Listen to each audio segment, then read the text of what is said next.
Pero ngayon, mahihiya si Napoles sa 10 billion niya dahil 100 billion daw pala ang diniliver at in-insert ni Zaldico sa pondo para sa presidente at kay speaker.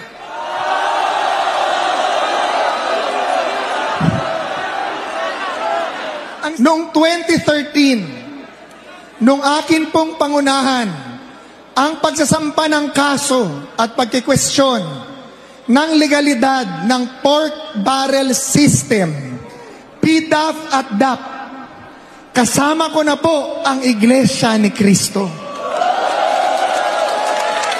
Si Ka-Erbs, sa liderato ng Ka-Eduardo, ang nangunguna doon sa Shaw Boulevard at tumatayo at nananawagan, itigil nyo ang korupsyon. Ngayon po, 12 years after sabihin ng Korte Suprema na bawal, illegal, unconstitutional ang pork barrel system, ginagawa na naman nila. Nung ibigay ng Korte Suprema ang desisyon, akala po natin tapos na. Hindi na gagawin ng ating mga mambabatas ang pagnanakaw at paggamit ng pork barrel para pagnakawan. Ang hindi natin alam, unti-unti at tahimik, binalik pala nila ang sistema. Pinalaki pa ng mas malaking monster. At ngayon nakilala natin, flood control scandal. Noong una po, ang PDAF, 70 million kada congressman, 250 million kada senador. Si Janet Napoles, naaalala po ninyo? 10 billion pesos po ang ninakaw noon at pinag-distribute sa mga congressman at senador na kliyente niya. Galit na galit ang Pilipino.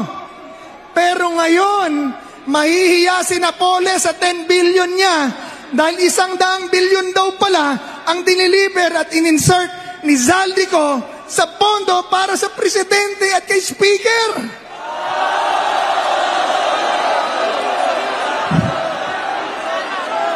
Ang sabi ni Zaldi, 25% ang idiniliver niya kay presidente at kay speaker. Mga kababayan, kapatid kong iglesia, kailangan pong sagutin ng Pangulo ang mga paratang na iyan. Kailangan idetalye niya at hindi pa pwedeng simpleng dinaya lang. At ayoko, I won't want to dignify Zaldico. Hindi po, kailangan ipaliwanag niya kung totoo o hindi ang sinasabi ni Zaldi at isa-isahin, ilabas ang dokumento at ipakita sa tao para mabusisi. Dahil isang bagay ang gusto nating malaman, totoo ba na nagnakaw ka o hindi?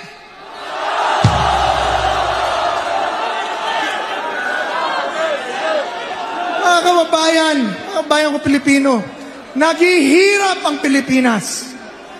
Binabaha ang ating mga lugar. Nasisira ang gamit.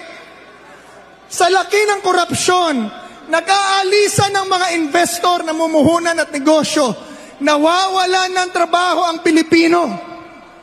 Umaalis ng bansa, nahihiwalay sa pamilya dahil walang makuhang trabaho dito dahil korap ang gobyerno.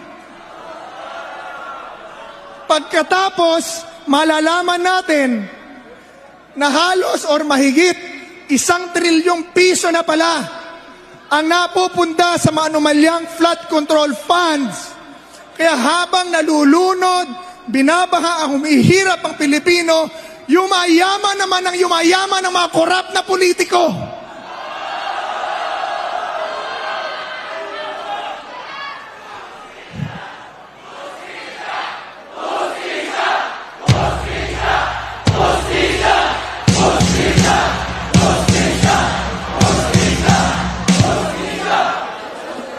At imbis na gawin kung ano ang tama, ano ang nasa batas, pinagtatakpan pa ang kanilang mga ginawa at pinaghuhuli tinatakot at kinakasuhan ang mga nagpoprotesta sa korupsyon imbis na ipakulong ang mga nagnakaw sa pamahalaan. Ang hinihingi lang po namin, kasuhan ninyo at huliin at ikulong ang lahat na nagnakaw sa flood control scam. Lahat.